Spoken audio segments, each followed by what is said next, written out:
El hombre que juró lealtad eterna a la revolución ahora tiembla frente a su propio espejo. Diosdado Cabello, ese personaje que durante décadas infundió terror desde su programa televisivo, hoy se encuentra acorralado, nervioso, disparando amenazas como quien lanza salvavidas en medio de un naufragio inevitable. Y mientras él se aferra a los escombros de un régimen que se desmorona, Venezuela entera sale a las calles exigiendo lo que siempre le perteneció: libertad. Lo que están presenciando no tiene precedentes en la historia reciente del país caribeño. Este jueves 12 de febrero, coincidiendo con el Día de la Juventud, las principales ciudades venezolanas se convirtieron en un clamor unísono. Estudiantes universitarios, familiares de presos políticos, profesores, organizaciones defensoras de derechos humanos, ciudadanos comunes que decidieron vencer el miedo, todos unidos por una causa que trasciende cualquier bandera partidista: recuperar una nación secuestrada. Pero antes de adentrarnos en las imágenes de esas multitudes que inundan las avenidas de Caracas, necesitan comprender qué está sucediendo en las entrañas del poder chavista. Porque allí, donde antes existía un bloque monolítico de complicidad, ahora hay grietas profundas que amenazan con derrumbarlo todo.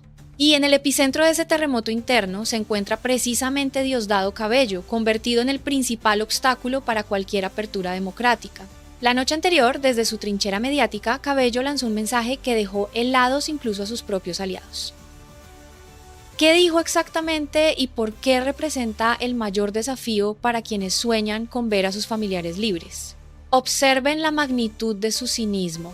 Este individuo, que participó activamente en el golpe militar de 1992, ahora tiene la desfachatez de exigir que otros asuman responsabilidad por supuestas conspiraciones. El mismo que nunca enfrentó un tribunal por aquella asonada contra Carlos Andrés Pérez, un mandatario legítimamente electo, hoy pretende dictar cátedra sobre legalidad y debido proceso. Sus palabras textuales fueron contundentes respecto a la ley de amnistía que se discute en la Asamblea Nacional. Según él, únicamente el chavismo puede aprobarla porque poseen mayoría parlamentaria. Una mayoría, conviene recordarlo, obtenida mediante un proceso electoral cuestionado internacionalmente, en una asamblea que no representa la voluntad genuina del pueblo venezolano. Pero su cinismo alcanzó niveles estratosféricos cuando mencionó que aquellos ciudadanos que abandonaron el país para evitar persecución no merecen ser incluidos en ninguna amnistía. ¿Escucharon bien? Personas que huyeron para salvar sus vidas, que enfrentaron procesos judiciales amañados donde el veredicto estaba escrito antes del primer alegato, ahora son señaladas por no haberse sometido a esa parodia de justicia. ¿Y ustedes qué opinan? ¿Puede alguien que lideró un golpe de Estado hablar de respeto a las instituciones sin que la vergüenza lo consuma? Déjenme sus reflexiones en los comentarios porque este debate nos involucra a todos. La estrategia de Cabello resulta transparente para cualquier observador medianamente atento. Él comprende que si las puertas de los centros de detención se abren completamente, si los casi 1000 presos políticos recuperan su libertad, si el aparato represivo pierde su capacidad de generar terror, entonces la estructura que lo sostiene colapsará definitivamente. Por eso ha trazado lo que denomina líneas rojas infranqueables. Aproximadamente 200 militares encarcelados, según sus declaraciones, deben permanecer tras las rejas porque continúan conspirando desde prisión. Una acusación conveniente que no requiere pruebas, que se sostiene únicamente en su palabra, esa misma palabra que durante años sirvió para destruir reputaciones, arruinar familias y sembrar desolación.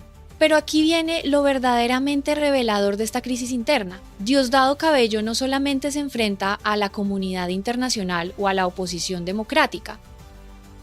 Su batalla más feroz la libra contra quienes hasta hace poco consideraba camaradas incondicionales. Observen cómo funciona la fractura. Por un lado tenemos al ala que algunos analistas denominan pragmática del chavismo, encabezada por Delcy Rodríguez y su hermano Jorge. Ellos han comprendido, quizás tardíamente, que la supervivencia política requiere adaptación. Recibieron esta semana al secretario de Energía estadounidense Chris Wright, escucharon su mensaje directo sobre liberalización económica y apertura petrolera, y aparentemente decidieron que negociar resultaba preferible a hundirse.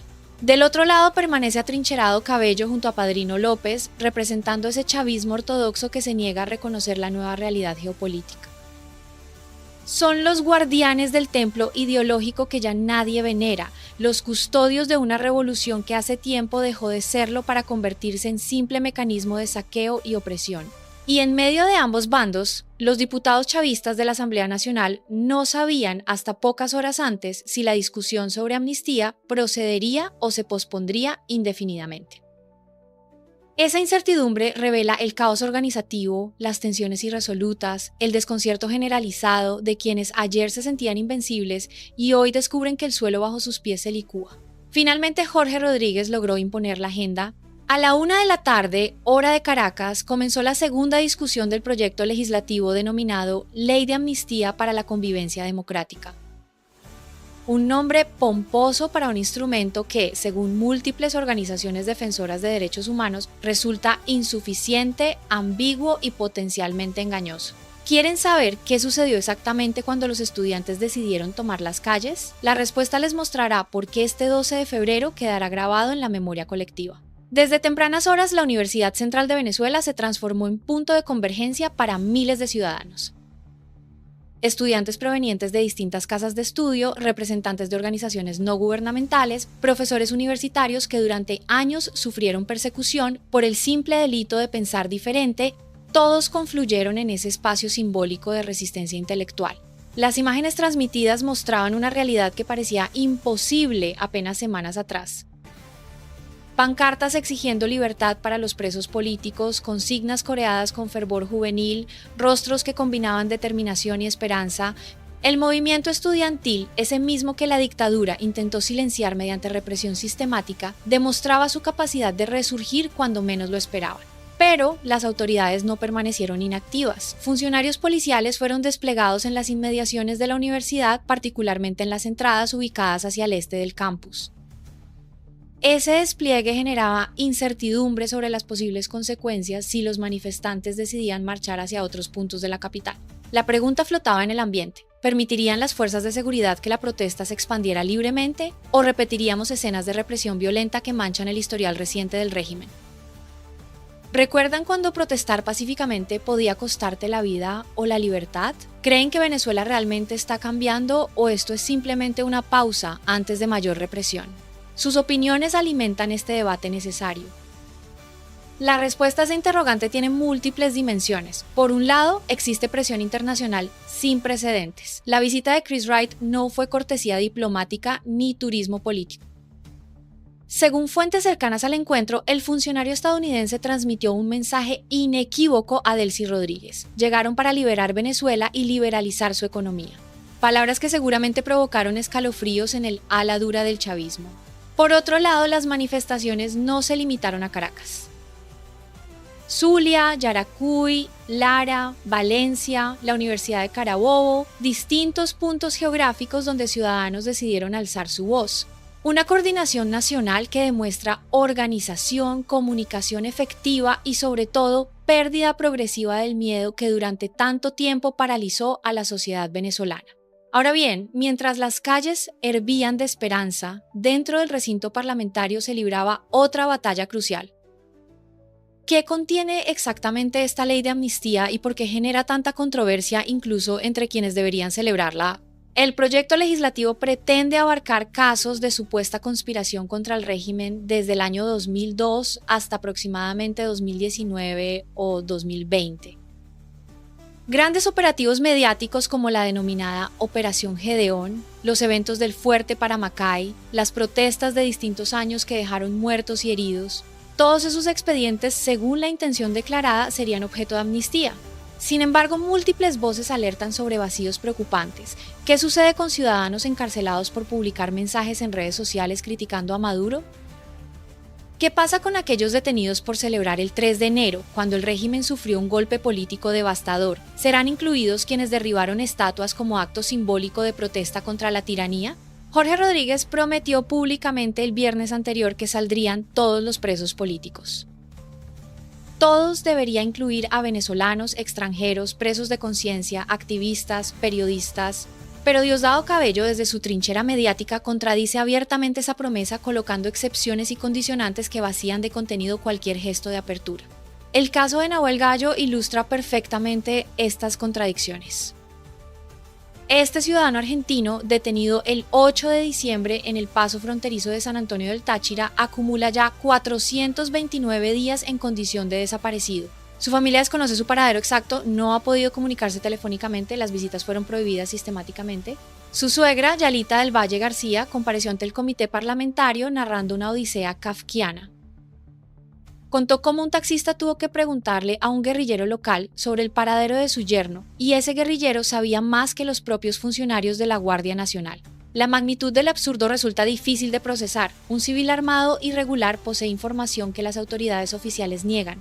¿Qué revela esto sobre el funcionamiento real del aparato estatal venezolano? La respuesta es escalofriante y necesitan escucharla completa. Nahuel Gallo representa lo que podríamos denominar un secuestrado de alto valor. Argentina, su país de origen, mantiene un gobierno abiertamente crítico del régimen chavista. El presidente Javier Milei ha declarado públicamente que se trata de un caso difícil, reconociendo implícitamente que no existe voluntad real de liberación por parte de quienes lo retienen. Pero Gallo no es el único extranjero en esta situación. Según declaraciones del propio Cabello, apenas 20 minutos antes de una de sus intervenciones televisivas fue capturado otro ciudadano estadounidense en Caracas acusado de fotografiar instalaciones eléctricas, petroleras y militares. Una detención conveniente que alimenta la narrativa conspirativa que tanto necesita el régimen para justificar su existencia. ¿Cuántos más permanecen en esas condiciones? ¿Cuántos nombres desconocemos porque sus familias temen que la denuncia pública empeore su situación? Las organizaciones de derechos humanos hablan de cifras que superan los 1000 presos políticos, aunque reconocen que el número real podría ser significativamente mayor. Y aquí surge otra pregunta inevitable que les lanzo directamente. ¿Creen ustedes que la comunidad internacional está haciendo suficiente presión para garantizar liberaciones genuinas, o esto requiere medidas más contundentes? Sus perspectivas enriquecen esta conversación. El testimonio de Nickmer Evans, excarcelado recientemente, añade capas de complejidad a este análisis. Evans, proveniente del chavismo originario pero convertido en opositor crítico hace años, compareció ante el comité parlamentario exigiendo algo que va más allá de simples liberaciones: reparación integral a las víctimas. Su intervención resultó incómoda para Jorge Arreaza, quien inicialmente intentó impedirle hablar. Pero la presión de los familiares presentes obligó a concederle espacio, y lo que dijo merece reproducción cuidadosa porque contiene verdades incómodas para todos los bandos.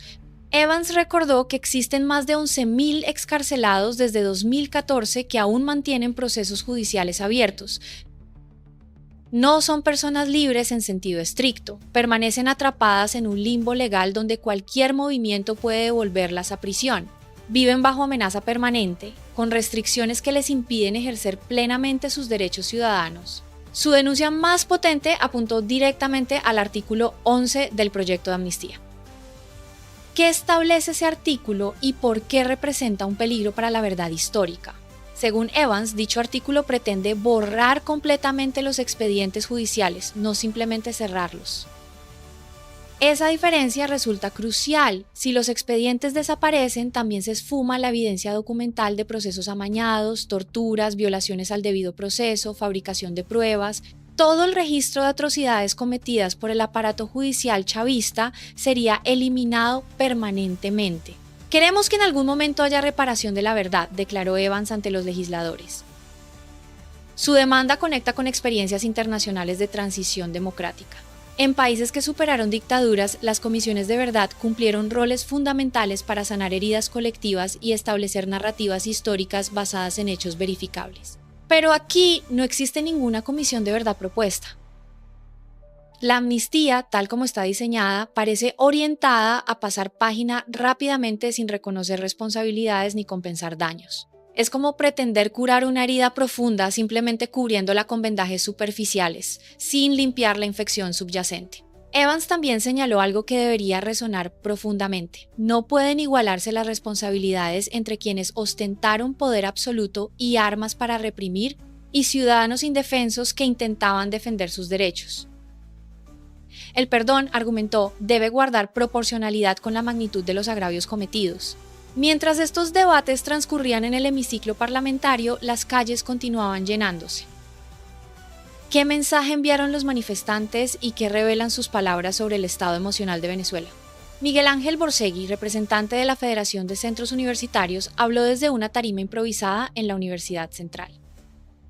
Sus palabras capturaron el espíritu del momento. Este país cambió y decidió cambiar. Nosotros estamos dispuestos a seguir avanzando en la reconstrucción de este país. Esa declaración contiene una transformación psicológica profunda.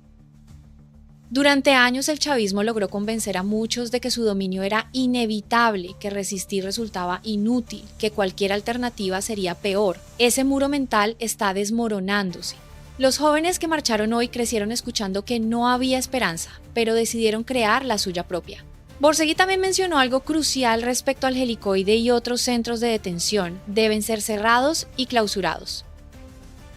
No basta con vaciarlos temporalmente. Esas instalaciones representan símbolos de opresión que no pueden seguir existiendo en una Venezuela democrática. Rodeo, Tocorón, Tocuyito, la Zona 7, cada nombre evoca historias de sufrimiento indecible. Las organizaciones defensoras de derechos humanos han documentado sistemáticamente torturas, hacinamiento extremo, negación de atención médica, incomunicación prolongada. Los testimonios de quienes lograron salir describen condiciones que violan cualquier estándar mínimo de dignidad humana. Y todo eso ocurrió bajo supervisión directa de quienes hoy pretenden negociar impunidad disfrazada de reconciliación. ¿Pueden reconciliarse víctimas y victimarios sin que estos últimos reconozcan sus crímenes? ¿Es posible construir futuro común cuando quienes causaron tanto dolor se niegan a aceptar responsabilidad? Estas preguntas no tienen respuestas sencillas, pero ignorarlas garantiza que las heridas nunca cicatricen. Precisamente por eso resulta tan revelador el comportamiento de Diosdado Cabello. Mientras otros sectores del chavismo exploran vías de acomodación pragmática, él se atrinchera en posiciones maximalistas que hacen imposible cualquier reconciliación genuina. Sus declaraciones sobre no torturar a nadie contradicen testimonios documentados de cientos de sobrevivientes. ¿Por qué miente tan descaradamente sabiendo que existen pruebas que lo contradicen? La respuesta revela tanto sobre su psicología como sobre su estrategia política. Cabello comprende que su supervivencia personal depende de mantener el sistema represivo intacto. Si las cárceles se vacían, si los perseguidos regresan, si las víctimas pueden hablar libremente, entonces él enfrentará inevitablemente rendición de cuentas. No existe lugar en una Venezuela democrática para alguien con su historial. Por eso sabotea cada apertura, por eso contradice a los Rodríguez, por eso convoca contramarchas patéticas con autobuses pagados y asistentes obligados. Su desesperación resulta palpable cuando menciona casos como el de Leopoldo López, insinuando que cualquier amnistía genera más muertos. Es el argumento del pirómano que advierte sobre incendios. Precisamente quienes provocaron la crisis ahora pretenden presentarse como únicos capaces de resolverla. La ironía alcanza niveles grotescos cuando recordamos que Hugo Chávez, el fundador del movimiento que Cabello dice defender, recibió amnistía tras su golpe fallido de 1992. Aquella generosidad del sistema democrático que él mismo destruiría posteriormente. Pero claro, esas reglas aplicaban para ellos, no para sus víctimas. El secretario de Energía estadounidense Chris Wright dejó clara la posición de Washington durante su visita. Sus palabras a Delcy Rodríguez resonaron como sentencia inapelable. Vinieron a liberar Venezuela. Esa declaración trasciende lo meramente petrolero. Sí, existen intereses económicos legítimos vinculados a Chevron, Repsol y otras corporaciones energéticas. Pero el mensaje político resulta inequívoco. Estados Unidos no tolerará indefinidamente un régimen que secuestra ciudadanos, viola derechos humanos sistemáticamente y desestabiliza toda la región. Las visitas a campos petroleros programadas para los días siguientes complementan la dimensión económica.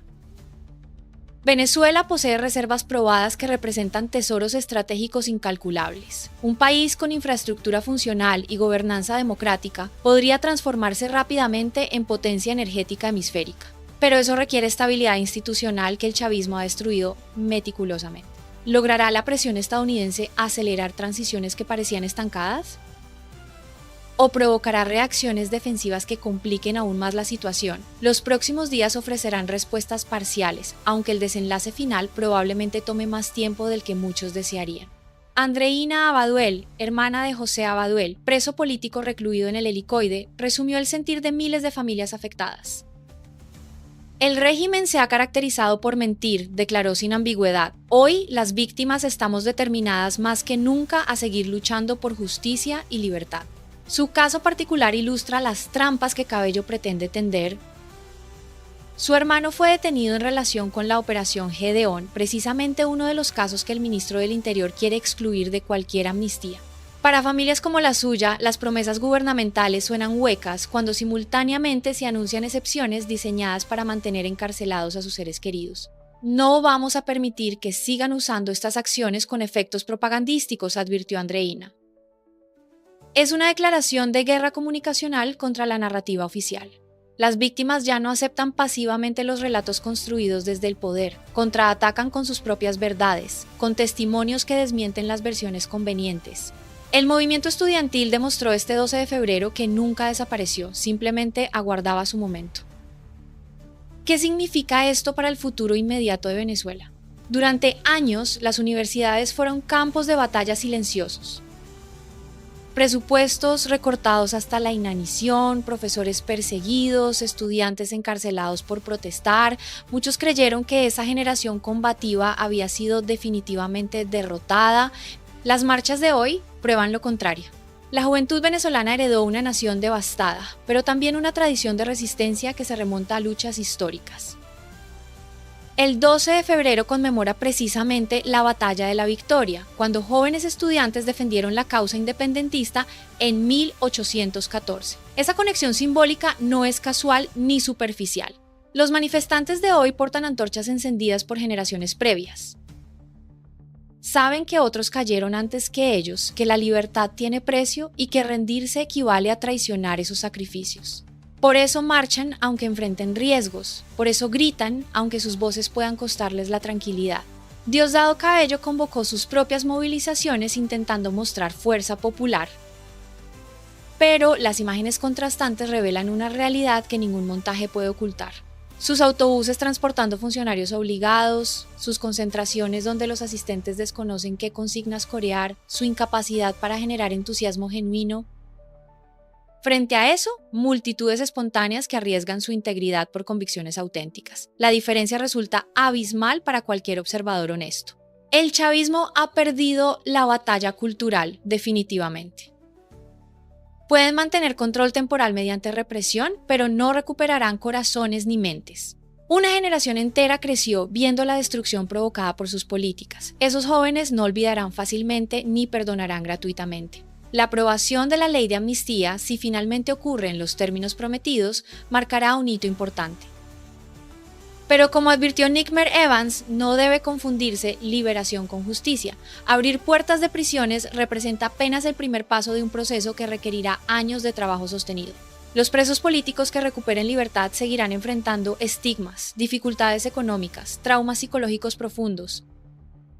Sus familias cargan cicatrices invisibles que ningún decreto puede borrar. La sociedad venezolana en su conjunto necesita procesos de sanación que trascienden lo jurídico para adentrarse en lo emocional y espiritual. ¿Está Venezuela preparada para ese trabajo interno colectivo? ¿Existen liderazgos capaces de guiar semejante transformación? Quizás la respuesta emerja precisamente de lugares inesperados, de voces juveniles que hoy gritan en las calles, de sobrevivientes que decidieron convertir su dolor en combustible para el cambio. Este jueves 12 de febrero pasará a la historia como jornada de definiciones. Las calles hablaron, el Parlamento deliberó y Diosdado Cabello mostró su verdadero rostro de saboteador desesperado. Las próximas horas determinarán si las promesas de liberaciones masivas se materializan o quedan nuevamente en papel mojado. Vigilaremos cada movimiento, documentaremos cada contradicción, amplificaremos cada voz silenciada, porque esa es nuestra responsabilidad, narrar la verdad cuando quienes detentan poder preferirían el silencio. Venezuela vive un momento bisagra donde cualquier desenlace parece posible. La presión internacional aumenta, las fracturas internas del chavismo se profundizan, la ciudadanía pierde progresivamente el miedo. Todas las piezas están en movimiento sobre un tablero cuyo resultado final permanece incierto. Pero algo quedó claro hoy, el pueblo venezolano no ha claudicado ni claudicará.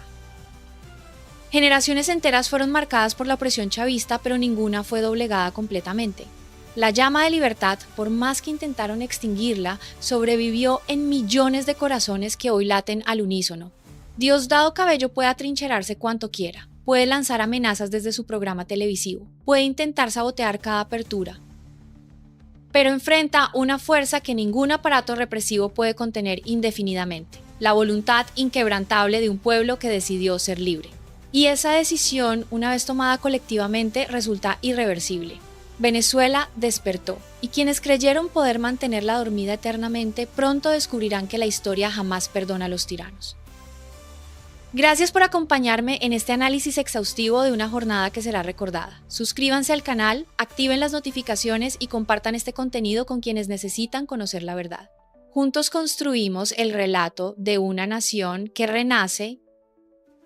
Nos vemos en la próxima entrega de Punto de Quiebra al Minuto. Hasta entonces, manténganse informados y nunca pierdan la esperanza.